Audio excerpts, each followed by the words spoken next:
Electricity एक प्रकार की ऊर्जा है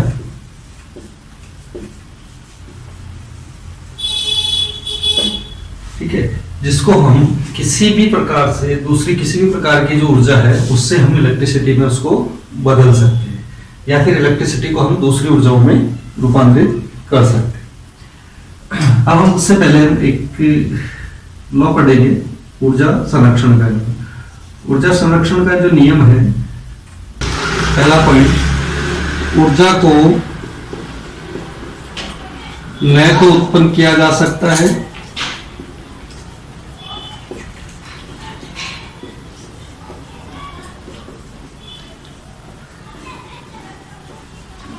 और न ही नष्ट किया जा सकता है। दूसरा पॉइंट क्या है, ऊर्जा को एक रूप से दूसरे रूप में परिवर्तित किया जा सकता है।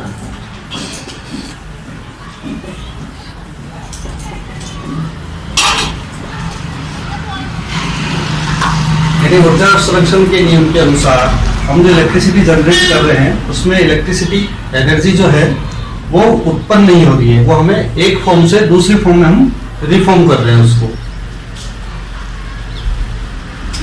इलेक्ट्रिसिटी जनरेट जो कर रहे हैं उसमें किस तरह से हम एनर्जी रिफॉर्म करते हैं। सबसे पहले जैसे मैकेनिकल एनर्जी या यांत्रिक ऊर्जा, मैकेनिकल एनर्जी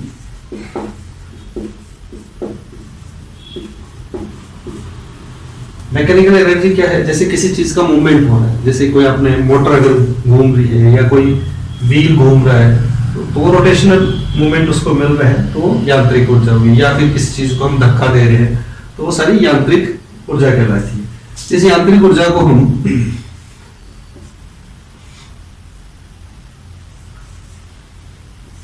जिस तरह हमने देखा था कि यहाँ पे N और S इसमें कोई स्थिर मैग्नेटिक फील्ड है, इसमें कंडक्टर रखा हुआ है, इसको क्या करते हैं हम रोटेट करते हैं। तो ये मैकेनिकल एनर्जी हम अगर इसको रोटेट करने के लिए लगाते हैं तो ये जो मैकेनिकल एनर्जी है वो किस में कन्वर्ट हो जाएगी, यहाँ पे EMF इंड्यूस होगा। तो यहाँ से ये जब इसको घुमाएंगे तो ये मैकेनिकल एनर्जी इस पे घुमाने में लगेगी, वही एनर्जी कन्वर्ट होके इलेक्ट्रिकल एनर्जी में हमें प्राप्त होगी। ठीक है, अब यहाँ पे हमने अगर कुछ वैल्यू यहाँ पे मैकेनिकल एनर्जी की दी है तो ये जरूरी नहीं है कि सारी की सारी एनर्जी हमारी इलेक्ट्रिकल एनर्जी में कन्वर्ट हो। यहाँ पे ये जो पूरा प्रोसेस है इसके अंदर यहाँ पे कुछ लॉसेज होते हैं, जैसे फ्रिक्शन हुआ तो उसकी वजह से थोड़ा लॉस हुआ, इसके अंदर कुछ कंडक्टर के अंदर ड्रॉपेज है उस वजह से लॉस हुआ, तो ये लॉस होता है। तो जिस एनर्जी को हम कन्वर्ट कर रहे हैं, मैकेनिकल एनर्जी जितनी दे रहे हैं उससे थोड़ा कम इलेक्ट्रिकल एनर्जी हमें प्राप्त होगी, लेकिन ये पूरा प्रोसेस उसको रिफॉर्म कर देगा मैकेनिकल एनर्जी से इलेक्ट्रिकल एनर्जी के अंदर। ठीक है, इसी तरह दूसरा ऑप्शन है हमारे पास कि मैकेनिकल एनर्जी से जो ये प्रोसेस है वो सारा जनरेटर के अंदर लगाया जाता है कि हमने क्या किया, मैकेनिकल एनर्जी दी जनरेटर को और जनरेटर ने हमें इलेक्ट्रिकल एनर्जी कन्वर्ट करके दे। अब यही चीज हम मैकेनिकल एनर्जी दे रहे हैं। मैकेनिकल एनर्जी के लिए हमारे सोर्सेज हो सकते हैं, जैसे विंड टर्बाइंस है टर्बाइन क्या करता है, जनरेटर को घुमाने का काम करता है। इसी तरह गैस टर्बाइन हो सकता है, इंटरनल कंबशन इंजन हो सकता है, जनरेटर के पीछे जो इंजन लगे होते हैं, इंजन से इसके पाइप में उनको घुमा के हम मैकेनिकल एनर्जी दे सकते हैं। हाइड्रो टर्बाइंस है, हाइड्रो टर्बाइंस पानी से हाइड्रो टर्बाइन को घुमाया जाता है और उससे हम जनरेटर को मैकेनिकल एनर्जी दे सकते हैं। दूसरा जो ऑप्शन है वो है हमारे पास सोलर का। ये सोलर में क्या होता है, हमारे पास लाइट एनर्जी होती है, एनर्जी किस फॉर्म में होती है? लाइट। लाइट से हम पीवी सेल्स के माध्यम से इसको इलेक्ट्रिकल एनर्जी में हम कन्वर्ट कर सकते हैं। ठीक है, सेम वही चीज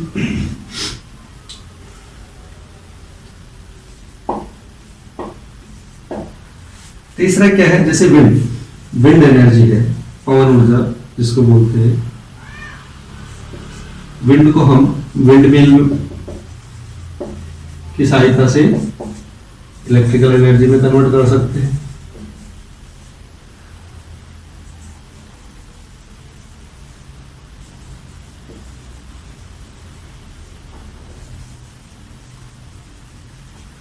तो इस तरह से हम अलग अलग जो एनर्जीज हैं उनको हम कन्वर्ट कर सकते हैं। इसी तरह थर्मल एनर्जी है, थर्मल एनर्जी को भी हम इलेक्ट्रिकल एनर्जी में कन्वर्ट कर सकते हैं, तापीय।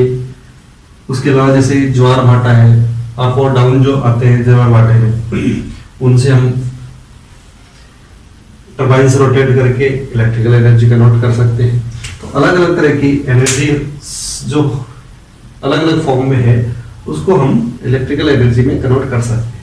अब इलेक्ट्रिकल एनर्जी से भी हम वापस दूसरे फॉर्म में भी उसको कन्वर्ट कर सकते हैं। जैसे इलेक्ट्रिकल एनर्जी है, इलेक्ट्रिकल एनर्जी में हम अगर मोटर का यूज लेते हैं तो मोटर का यूज लेके हम इसको वापस मैकेनिकल एनर्जी में कन्वर्ट कर सकते हैं। इसी तरह यहाँ पे इलेक्ट्रिकल एनर्जी है, उसकी जगह हम एलईडी लाइट्स है या बल्ब है, उनका यूज लेके वापस इसको लाइट में कन्वर्ट कर सकते हैं, लाइट एनर्जी के अंदर। इसी तरह यहाँ पे इलेक्ट्रिकल एनर्जी के यहाँ पे फैन है या ब्लोअर्स है, इनका यूज लेके हम वापस इसको विंड एनर्जी में कन्वर्ट कर सकते हैं। तो एनर्जी यहाँ पे इलेक्ट्रिकल एनर्जी का क्या हुआ? जो भी फॉर्म है उससे हम दूसरे फॉर्म में उसको कन्वर्ट कर सकते हैं। इसमें न तो हमने इलेक्ट्रिकल एनर्जी जनरेट किया है, यानी पहले वो दूसरे फॉर्म में थी, अब हमने उसको चेंज कर दिया है। ठीक है, तो इस तरह से एनर्जी ना उत्पन्न की जा सकती है और ना ही नष्ट की जा सकती है, केवल एक फॉर्म से दूसरे फॉर्म में परिवर्तित की जा सकती है। अब एनर्जी टोटल होती कितनी है? यानी जो टोटल एनर्जी होती है